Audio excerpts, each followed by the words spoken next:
Hi guys, welcome to mobile training academy. So நம்ம இன்னைக்கு என்ன கொஷின்ஸ் பார்க்க போகிறோம்னு பார்த்தீங்கன்னா 8th சயின்ஸ் தான். ஸோ 8th சயின்ஸ் கொஞ்சம் இம்பார்ட்டண்ட்டாகவே இருக்கும், கொஞ்சம் நல்லாவே கவனிங்க. ஸோ த ஃபர்ஸ்ட் கொஷின் என்னன்னு பார்த்தீங்கன்னா, கீழ்கண்டவற்றுள் எது ஆங்கிலேய அலகீட்டு முறையாகும்? ஸோ இங்கிலீஷ்காரங்க நமக்கு கற்றுக் கொடுத்தாங்க அலகீட்டு முறை, அது எதுன்னு கேட்டிருக்காங்க. ஸோ இதில் எதுன்றதை சொல்லிடலாம். எஃபிஎஸ்ன்றது தான் ஆங்கிலேய அலகு முறையீடாகும். ஸோ அதுக்கு உங்களுக்கே தெரியும், அந்த எஃப்னா ஃபீட், பவுண்டு அப்படின்னு சொல்லிட்டு சொல்லுவாங்க. ஸோ அதுதான் எல்லாமே ஆங்கிலேய அலகு முறையாகும். அடுத்தது செகண்ட் கொஸ்டின், பொருளின் அளவு என்பது எதை குறிக்கும்? ஒரு பொருளோட அளவு, நம்ம இப்போ ஒரு பாத்திரம் தூக்குறோம்னா அந்த பொருளோட அளவு என்னன்னா அதுல இருக்கக்கூடிய அணுக்களின் எண்ணிக்கைக்கு நேர்தகவல் இருக்கும். ஸோ இப்போ ஒரு பொருள் இருக்கு, ஒரு பொருள்ல கண்டிப்பா அணுன்றதை வச்சுதான் எல்லா பொருளும் உருவாயிருக்கும்னு சொல்லிட்டு அணு தான் முக்கியம் சொல்லிட்டேன். அந்த அணு ஆட்டம்ன்றது ரொம்ப முக்கியமான ஒண்ணு. ஸோ அந்த ஆட்டம் எவ்வளோ சேர்ந்து ஒரு பொருள் உருவாயிருக்கு, இப்போ ஒரு பொருள் உருவாயிருக்குன்னா அதில் எவ்வளோ ஆட்டம் சேர்ந்து உருவாயிருக்குன்றது தான் முக்கியம். ஸோ அப்போ ஆட்டமுக்கு டைரக்ட்லி ப்ரொபோர்ஷனலாக தான் என்ன இருக்கும், பொருளினுடைய எடை இருக்கும். ஸோ அதனால நேர்தகவல் இருக்கும். ஓகேங்களா, அணுக்களின் எண்ணிக்கைக்கு நேர்தகவல் இருக்கும். தேர்ட் கொஸ்டின், ஒளிச்செறிவு என்பது டேஷின் ஒளிச்செறிவாகும் அப்படின்னு பார்த்தீங்கன்னா கண்ணுறு ஒளியின் ஒளிச்செறிவாகும். So ஒளிச்செறிவுன்றது intensity. அந்த இன்டென்சிட்டின்றது எதனுடைய இன்டென்சிட்டினா நம்ம கண்ணால் எவ்வளோ பார்க்குறோமோ, ரெட் கலர் நல்லா பிரைட்டாக தெரியும், இன்னொரு கலர் நல்லா டிம்மாக தெரியும்னா நம்ம கண்ணுறு ஒளி, நம்ம கண்ணில் எவ்வளோ பார்க்குறோமோ அதுதான் ஒளிச்செறிவாகும். ஓகேங்களா. அடுத்தது ஃபோர்த் கொஸ்டின், ஒரு பொருள் இயங்கும் திசைக்கு எதிரான திசையில் விசையை செலுத்தினால் அப்பொருளின் இயக்கமானது என்னவாகும்? இப்போ ஒரு பால் இப்படி வந்துட்டு இருக்குங்க, உங்களுக்கு ஃபோர்ஸா உங்களை நோக்கி வந்துட்டு இருக்குன்னா, ஸோ நீங்க அதை இப்போ இங்க இருந்து கேட்ச் பிடிக்கிறீங்க, அப்ப அதுக்கு ஆப்போசிட்டா என்ன பண்றீங்க, ஒரு விசையை செலுத்தி நிக்கிறீங்க, அப்ப பால் உடனே நின்றுடும்ல, அதுதாங்க சொல்றாங்க. ஸோ ஒரு பொருளின் இயக்கத்திற்கு எதிரான திசையில் நீங்கள் ஒரு விசையை செலுத்தினால் அந்த பொருள் என்னவாகிவிடும், நின்றுவிடும். ஓகேங்களா. அடுத்தது அழுத்தத்தின் அலகு என்னன்னு கேட்குறாங்க. அழுத்தம்னா ஒன்றும் இல்லை, English medium students don't confuse, it's pressure. So ப்ரெஷர்னுடைய யூனிட் என்னன்னு கேட்டிருக்காங்க. ஸோ ப்ரெஷர்னுடைய யூனிட் என்ன அப்படின்னு பார்த்தீங்கன்னா எய்தர் பாஸ்கலாவும் இருந்திருக்கலாம் அல்லது இன்னொரு வகையிலும் சொல்லலாம், நியூட்டன் மீட்டர் ஸ்கொயர் இன்வர்ஸ் சொல்லலாம். ஓகேங்களா. ஸோ பாஸ்கலும் கரெக்ட், நியூட்டன் மீட்டர் ஸ்கொயர் இன்வர்ஸும் correct. So answer option is both A and B. So இனிமே உங்களுக்கு எக்ஸாம்ல ஃபார் எக்ஸாம்பிள் ஏ மற்றும் பி எல்லாம் வைக்க மாட்டான். அப்போ பாஸ்கல் கொடுத்துருந்தா பாஸ்கலை கரெக்ட் பண்ணுங்க, நியூட்டன் மீட்டர் ஸ்கொயர் இன்வர்ஸ் கொடுத்துருந்தா இதையும் கரெக்ட் பண்ணிக்கோங்க. எதுனாலும் நமக்கு என்ன ஆகும், கரெக்ட் ஆன்சர்ஸ் தான். ஓகேங்களா.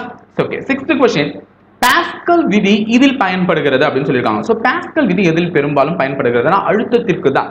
ஓகேவா, அழுத்தத்திற்கு தான் பயன்படும். ஸோ அந்த பாஸ்கல் விதி எதுக்குன்னா பிரேக்குக்கு. ஸோ பிரேக்னா ஒரு ப்ரெஷர் கொடுத்து நீங்க ஒரு வண்டியை நிறுத்துறீங்கல்ல, பிரேக் போட்டு நிறுத்துறீங்கன்னா ஒரு ப்ரெஷர் கொடுக்குறீங்க, அப்பதான் அந்த வண்டி நிற்குது. ஸோ பாஸ்கல்னாலே ப்ரெஷர் ஞாபகம் வச்சுக்கோங்க. அப்போ பிரேக் கொடுக்குறீங்கன்னா பிரேக்ன்றது ஒரு ப்ரெஷர் தான். ஓகேங்களா, ஒரு வண்டியை நிறுத்துறதுக்கான ஒரு ப்ரெஷர். ஸோ செவன்த் கொஸ்டின், கீழ்கண்ட திரவங்களில் எது அதிக பாகுநிலை உடையது? பாகுநிலைன்னா ஒன்றும் இல்லைங்க, விஸ்காசிட்டின்னு சொல்லுவாங்க. விஸ்காசிட்டி. ஓகேங்களா, ஹை விஸ்காசிட்டி எதுக்கு இருக்குன்னு கேட்குறேன். ஓகேங்களா, நல்லா ஞாபகம் வச்சுக்கோங்க. லோ விஸ்காசிட்டி உள்ளது எப்படி இருக்கும்னு பார்த்தீங்கன்னா நல்லா வேகமாக நகரும், ஸ்பீடாக போயிடும். அப்போ நீருக்கு இருக்கிறதுல லோ விஸ்காசிட்டி நீருங்க. நான் உடனே மார்க் பண்ண ஆன்சர் நினச்சிக்காதீங்க. லோ விஸ்காசிட்டி எது? நீர். அப்போ நீர் வர வாய்ப்பு இல்லை. நெய் ஊற்றினா பொறுமையாக தானே ஊற்றுது. நீருக்கு அடுத்து லோ விஸ்காசிட்டி எதுன்னா தேங்காய் எண்ணெய். தேங்காய் எண்ணெய்க்கு அடுத்த விஸ்காசிட்டி நெய். இருக்கிறதுல ஹை விஸ்காசிட்டி எதுனா கிரீஸ் தான் ஹை விஸ்காசிட்டி. அதனால தான் அது நம்ம ஃப்ரிக்ஷன்ல எல்லாம் வண்டியெல்லாம் உராயிறதுல அதை பயன்படுத்துறோம். நெக்ஸ்ட் விஸ்காசிட்டினா அதிகமாக போகக்கூடாது, வேகமாக நகரக்கூடாது. தண்ணின்றது வேகமாக ஊற்றினா போயிடும், ஆனால் கிரீஸ் ஊற்றினா வேகமாக போகுமா? போகாது. நெய்யவே கம்பேர் பண்ணுங்க, தண்ணியோட நெய் மெதுவாக போகும், நீர் வேகமாக போகும். அப்போ நீருக்கு இருக்கிறது லோ விஸ்காசிட்டி, நெய்க்கு இருக்கிறது ஹை விஸ்காசிட்டி. ஹை விஸ்காசிட்டி உள்ள லிக்விட் பொறுமையாக தான் போகும். அப்படின்ற மாதிரி ஞாபகம் வச்சுக்கிட்டா ஈஸியாக நம்ம எப்படி கேட்டாலும் சொல்லிடலாம். அடுத்தது எய்த் கொஸ்டின், பாகுநிலையின் அலகு எது? பாகுநிலையின் அலகு எதுன்னு பாத்தீங்கன்னா பாயில் தான் பாகுநிலையின் அலகுன்னு சொல்லுவாங்க. Viscosity unit boys. ஓகேங்களா. அடுத்தது நைன்த், வளைந்த எதிரொலிக்கும் பரப்பை உடைய ஆடிகள். கண்ணாடி ஆல்ரெடி நான் சொல்லியிருந்தேன், ஒரு கண்ணாடியில ஒளி பட்டுச்சுன்னா கண்டிப்பா எதிரொலிச்சு போயிடும் சொல்லியிருந்தேன். அந்த மாதிரி வளைந்த எதிரொலிக்கும் பரப்பை உடைய ஆடிகளை என்னன்னு சொல்லுவாங்கன்னு பாத்தீங்கன்னா கோலக ஆடிகள் அப்படின்னு சொல்லுவாங்க. ஸோ கோலக ஆடிகள் தான் அந்த மாதிரி எதிரொலிக்கக்கூடிய பண்பை பெற்றிருக்கும் அப்படின்னு சொல்லுவாங்க. ஓகேங்களா. அடுத்தது 10th கொஸ்டின், உட்புறமாக வளைந்த எதிரொலிக்கும் பரப்பை உடைய ஆடி எதுன்னு பாத்தீங்கன்னா உட்புறமாக வளைந்த எதிரொலிக்கும் பரப்பை உடைய ஆடி ஸோ நம்ம கிட்ட 2 ஆடி இருக்கு, ஒன்று குழி ஆடி, இன்னொன்று குவி ஆடி. ஸோ குழி ஆடியில தான் உட்புறமாக வளைந்திருக்கும், அதுதான் எதிரொலிக்கும் பரப்பை உடைய ஆடியும் ஆகும். அடுத்தது இது ஒரு முக்கியமான கொஸ்டின், 11th கொஸ்டின் எவ்வளவு இம்பார்ட்டன்ட் கொஸ்டின், நிறைய எக்ஸாம்ஸ்ல கேட்பான். வாகனங்களின் பின்காட்சி ஆடியாக பயன்படுத்தப்படும் ஆடியது. எல்லாரும் பைக்ல போயிருப்பீங்க, கார்ல போயிருப்பீங்க, எல்லாத்துலயுமே ரியர் சைடு மிரர்னு ஒன்று வச்சிருப்பாங்க. கண்ணாடி வழியா வெளியில என்ன பின்னாடி என்ன ஆர் வராங்கன்னு பாக்குறதுக்கு. ஸோ அந்த ஆடி எது பயன்படுத்துவாங்கன்னு பாத்தீங்கன்னா குவி ஆடி, ஓகேங்களா? இதே வந்து இன்னொரு கேள்வி கேட்பாங்க, பல் மருத்துவர்கள் பயன்படுத்தப்படும் ஆடி என்ன, பல் மருத்துவர்கள் மருத்துவமனையில் பயன்படுத்தப்படும் ஆடி என்ன, அதுக்கு என்ன பதிலோ அது நீங்க கமெண்ட் பாக்ஸ்ல கமெண்ட் பண்ணிட்டே வாங்க உங்களுக்கு தெரிஞ்சிச்சுன்னா. ஓகேங்களா? 12th question போயிடலாங்களா? சரி, முதன்மை குவியத்திற்கும் ஆடி மையத்திற்கும் இடையே உள்ள தொலைவு, முதன்மை குவியத்திற்கும் ஆடி மையத்திற்கும், தட் மீன்ஸ் ஃபோக்கல் பாயிண்ட்னு சொல்லுவாங்க. இப்படி ஒரு கண்ணாடியில வந்து இருக்குன்னா இந்த இடத்துல வந்து குவியும், ஒரு வந்து ரேஸ் வந்து குவிஞ்சு இப்படி விரிவடைஞ்சு அப்புறமா தான் நமக்கு என்ன ஆகும்னு பார்த்தீங்கன்னா எதிரொலிக்கும். ஓகேங்களா? அந்த முதன்மை குவியத்திற்கும் இந்த ஆடியினுடைய மையம்னா இந்த சென்டர் ஆஃப் த இது, ஓகேவா? இது முதன்மை குவியம், இது ஃபோக்கல் பாயிண்ட்னு சொல்லுவாங்க. இந்த இடத்துல தான் வந்து ஒன்னா வந்து இது பண்ணும். இந்த படம் தான் பார்த்துருப்பீங்க. இது வந்து முதன்மை குவியம். இதற்கு இடையே உள்ள தொலைவை என்ன சொல்லுவாங்கன்னு பார்த்தீங்கன்னா குவிய தொலைவு. ஓகேங்களா? அதுதான் என்ன சொல்லுவாங்கன்னு பார்த்தீங்கன்னா குவிய தொலைவுன்னு சொல்லுவாங்க. ஓகேங்களா? சரி, அடுத்தது குவிய தொலைவானது டேஷில் பாதி அளவு இருக்கும் அப்படின்னு பார்த்தீங்கன்னா ஒரு ஆரத்தின் விட்டத்தில் பாதி ஆரம் சொல்லுவாங்க. டயாமீட்டர்ல பாதி வந்து radius.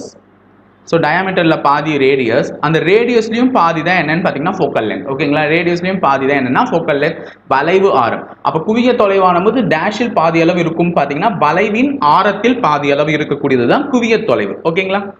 Next 14th question, very very important question, நல்லா ஞாபகம் வச்சுக்கோங்க. இதெல்லாம் டைரக்ட் ஆன்சர். நீரின் ஒளி விலகல் எண் என்னன்னு கேட்டிருக்காங்க. ஸோ ஒளினாலே உங்களுக்கு கான்செப்ட் தெரியும், அந்த ஒளி சிதறல் எதுக்கு நடக்குது, ஒளி எதுக்கு நடக்குதுன்னுலாம். ஸோ அந்த நீரினுடைய ஒளி விலகல் எண் என்னன்னு கேட்டிருக்காங்க. இது ரொம்ப முக்கியமான கொஸ்டினும் கூட. ஆன்சர் 1.33. இது வந்து டைரக்ட் ஆன்சர், மனப்பாடம் பண்ணி வச்சுக்கோங்க. நமக்கு நிறைய எக்ஸாம்ஸ்ல கேட்கறதுக்கு வாய்ப்புகள் இருக்கு. அடுத்தது 15th கொஸ்டின், வெப்பநிலைமானிகளில் பயன்படுத்தப்படும் திரவ உலோகம். ஆல்ரெடி தெரியும் இந்த கொஸ்டினை எப்படியெல்லாம் கேட்கலாம். திரவ உலோகம், அரை வெப்பநிலையில் திரவமாக இருக்கக்கூடிய ஒரு உலோகம், எவ்வளோ கேட்டாலும் ஆன்சர் என்னதான் பாதரசம் தான். இது நிறைய 6th இருந்து பார்த்துட்டு இருக்கோம். 6th சயின்ஸ்ல வந்துச்சு, 7th சயின்ஸ்ல வந்துச்சு, 8th சயின்ஸ்லயும் வந்துருச்சு. ஸோ வெப்பநிலை மானிகள்ல ஆல்ரெடி சொல்லியிருந்தேன். இது ஏன் அதை வந்து வெப்பநிலை மானிகள்ல பயன்படுத்துறாங்கன்னா இது ஒரே சீரா விரிவடையும் சொல்லியிருந்தேன். அதுதான் காரணம்னு சொல்லியிருந்தேன். பாதரசம் தான் கரெக்டான பதில்.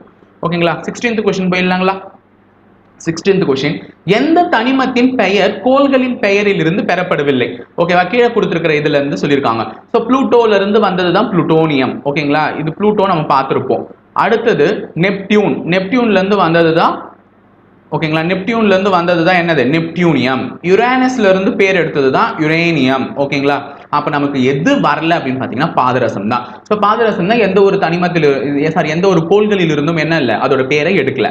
நெக்ஸ்ட் 17th கொஸ்டின், பாதரசத்தின் குறியீடு. ஆல்ரெடி நான் உங்களுக்கு ஒரு கொஸ்டின் பேப்பர்லயும் சொல்லியிருக்கேன். பாதரசத்தின் குறியீடு என்னன்னு சொல்லியிருந்தேன், Hg. இதனுடைய நம்பர் என்னன்னு சொல்லியிருந்தேன் 80. அதையும் எக்ஸ்ட்ரா நாலேஜா தெரிஞ்சு வச்சுக்கோங்க. அடுத்தது 18th கொஸ்டின், கம்பியாக நீளும் தன்மையை பெற்றுள்ள அலோகம் எது? அலோகம்னாலே நான் மெட்டல்னு சொல்லியிருந்தேன். ஸோ அது கம்பியா நீளக்கூடிய தன்மை.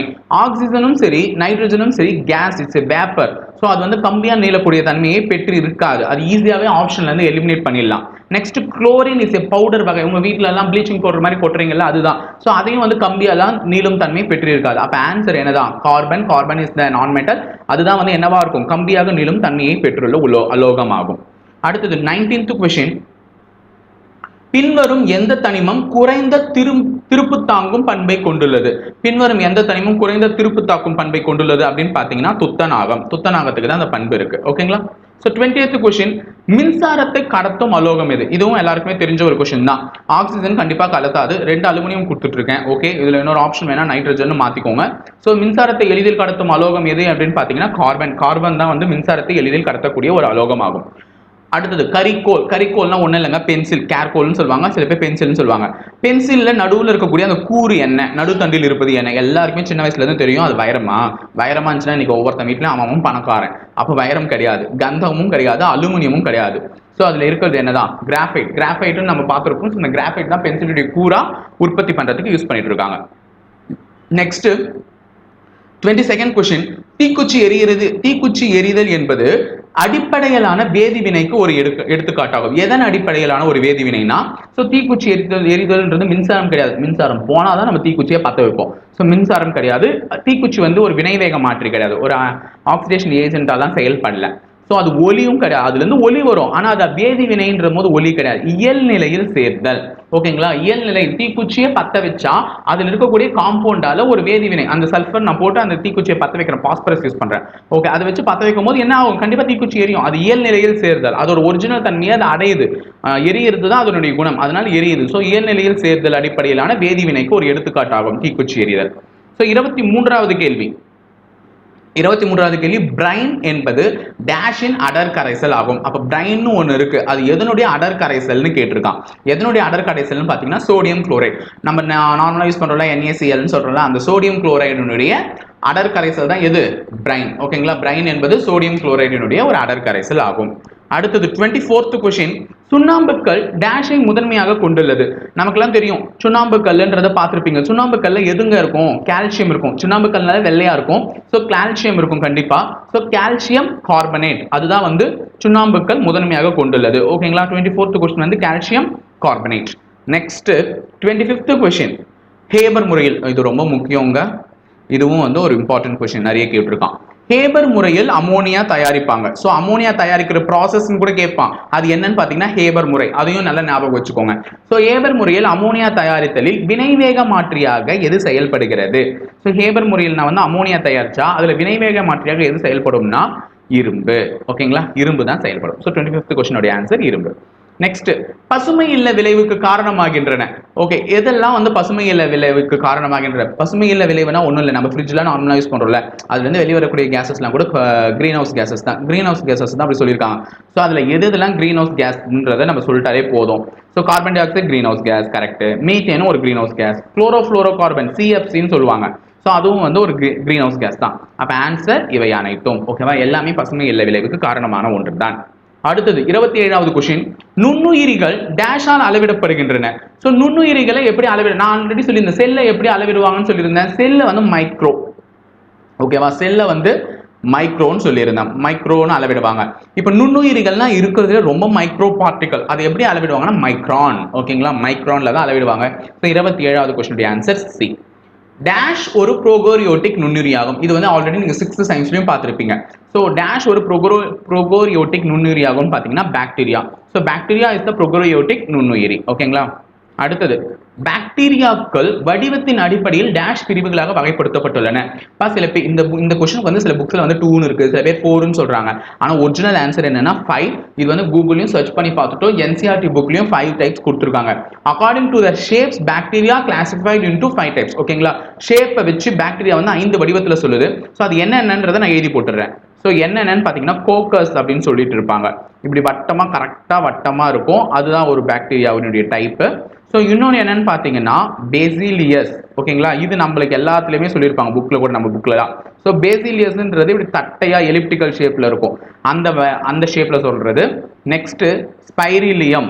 ஓகேங்களா, ஸ்பைரிலம் சொல்லுவாங்க, இப்படி பாம்பு மாதிரி வளைஞ்சு வளைஞ்சு போறது. ஸோ 4th டைப் வந்து கர்வ்டுன்னு சொல்லுவாங்க, கர்வா இப்படி இருக்கும், இந்த மாதிரி இருக்கக்கூடிய ஒரு bacteria. So 5th type is coccobacillus. இந்த ஃபர்ஸ்ட் சொன்ன 2 டைப்பும் சேர்ந்து வரக்கூடியது தான் கோகோபாசிலியஸ். அது வந்து ஒரு வட்டமும் இல்லாமல் எலிப்டிக்கலும் இல்லாமல் ஒரு ஷேப்பாக நிற்கும். ஸோ மொத்தம் 5 பிரிவுகளாக வகைப்படுத்தப்பட்டுள்ளன. இப்போ பிரசன்ட்ல இது கூகுளையும் சர்ச் பண்ணி பாருங்க, சொல்லும் கூகுள்லே. ஓகேங்களா, பாக்டீரியா வடிவத்தின் அடிப்படையில் 5 பிரிவுகளாக வகைப்படுத்தப்பட்டுள்ளன. ஸோ 30வது கேள்வி, காலனி வடிவில் காணப்படும் பாசிகளுக்கு எடுத்துக்காட்டு என்னன்னு பார்த்தீங்கன்னா வால்வாக்ஸ். ஸோ வால்வாக்ஸ் அப்படின்னாலே தெரியும், காலனி வடிவில் வந்து வால்வோ ஷூ போடுறீங்களா, இப்பெல்லாம் VIP ஷூ என்னென்னவோ வரல, அப்போ வால்வாக்ஸ் அப்படின்னாலே இந்த ஷூ ஞாபகம் வச்சுக்கோங்க. ஸோ காலனி வடிவில் காணப்படும் பாசிகளுக்கு எடுத்துக்காட்டு வால்வாக்ஸ். ஓகேங்களா, 31 புளோரிடியான் ஸ்டார்ச்சில் சேமிப்பு பொருளாக உள்ளது என்னன்னு கேட்டிருக்காங்க. ஸோ புளோரிடியான் ஸ்டார்ச்சில் வந்து சேமிப்பு பொருளாக உள்ளது என்னன்னு பார்த்தீங்கன்னா ரோடோஃபைசி. ஸோ ரோடோஃபைசி தான் வந்து சேமிப்பு பொருளாக இருக்கும். அடுத்தது உண்ண தகுந்த காளான். நாமெல்லாம் இப்போ காளான் வந்து செஞ்சு சாப்பிட்றாங்க. இப்பெல்லாம் வந்து மட்டன் வேலை ஏறிடுச்சுங்க, ஆனால் மட்டன் பிரியாணிலாம் செஞ்சு சாப்பிட முடியாது, காளான் பிரியாணி வேணா செஞ்சு சாப்பிடலாம்னு சொல்லிட்டு கூட சில பேர் காளான்லாம் வாங்கி வருவீங்கல்ல. ஸோ அந்த மாதிரி வாங்கிட்டு வந்து நீங்கள் உண்ணக்கூடிய அந்த காளான் எந்த தகுதியான காளான் பார்த்தீங்கன்னா அகாரிகஸ். ஸோ அகாரிகஸ்ன்ற காளான் தான் உண்ண தகுந்த காளான். ஸோ 33வது கேள்வி, நிலத்தாவரங்களில் முதல் வாஸ்குலார் பூவா தாவரங்கள்.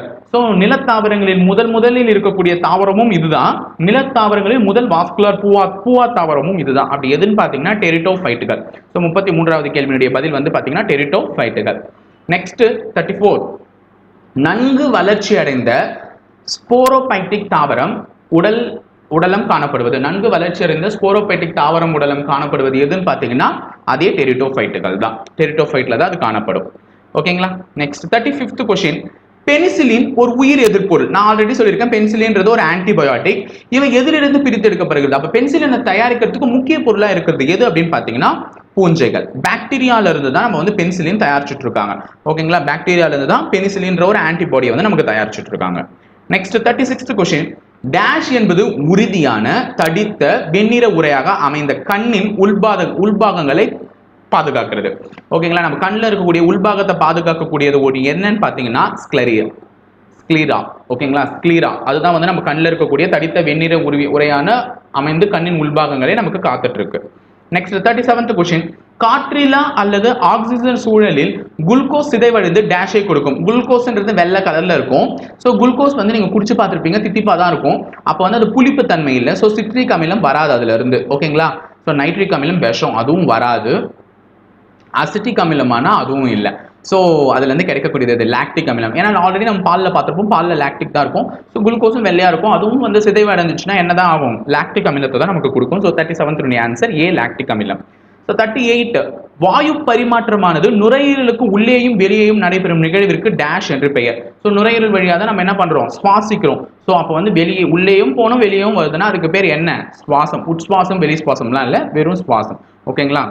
சரி, அடுத்தது 39 சைட்டோபிளாசத்தை விட குறைந்த கரைபொருள் செறிவும் அதிக நீர் செறிவும் உள்ள டேஷ் கரைசலில் இரத்த சிவப்பணுக்கள் உள்ளன. சைட்டோபிளாசத்தை விட குறைந்த கரைபொருள், நல்லா ஞாபகம் வச்சுக்கோங்க, குறைந்த கரைபொருள் செறிவும் அதிக நீர் செறிவும் உள்ள கரைசலில் டேஷ் இரத்த சிவப்புகள் உள்ளன அப்படின்னு பாத்தீங்கன்னா குறை செறிவு கரைசல். ஸோ கணினியின் தந்தை என்று அழைக்கப்படுபவர் யாருன்றது உங்களுக்கு எல்லாருக்குமே தெரியும். ஸோ அவர் யாருன்னு பார்த்தீங்கன்னா Charles Babbage. Charles Babbage is the father of modern computer. ஓகேங்களா? இந்த வீடியோ பிடிச்சிருந்தா லைக் பண்ணுங்க, ஷேர் பண்ணுங்க, கமெண்ட் பண்ணுங்க, உங்க ஃப்ரெண்ட்ஸ்க்கும் மறக்காம இதை சொல்லுங்க. ஸோ சப்ஸ்கிரைப் பண்ணி வச்சுக்கோங்க இந்த சேனலை, ஏன்னா மேலும் இது போல நிறைய வீடியோஸ் நீங்க பார்க்கறதுக்கு. So 8th science part 1 over. So part 2 நான் ஃப்ரைடே வரும்னு சொல்லியிருந்தேன். இந்த ரெண்டுத்தையும் கம்பைன் பண்ணி டெஸ்ட் வந்து உங்களுக்கு சண்டே வந்துடும் சொன்னேன் 8 o'clock. ஸோ ரெடியா இருங்க, நல்லா படிச்சுட்டே இருங்க. ஸோ இதுக்கு மேலே நம்ம டெய்லியும் நிறைய புக்ஸ் கவர் பண்ணல. 8th சயின்ஸ் இந்த வீக் ஓவர் தான், இன்னும் 9th science and 10th science இருக்கு. அதை முடிச்சுட்டு நம்ம சோஷியலுக்கு போகலாம். ஓகேங்களா? Well done, thank you.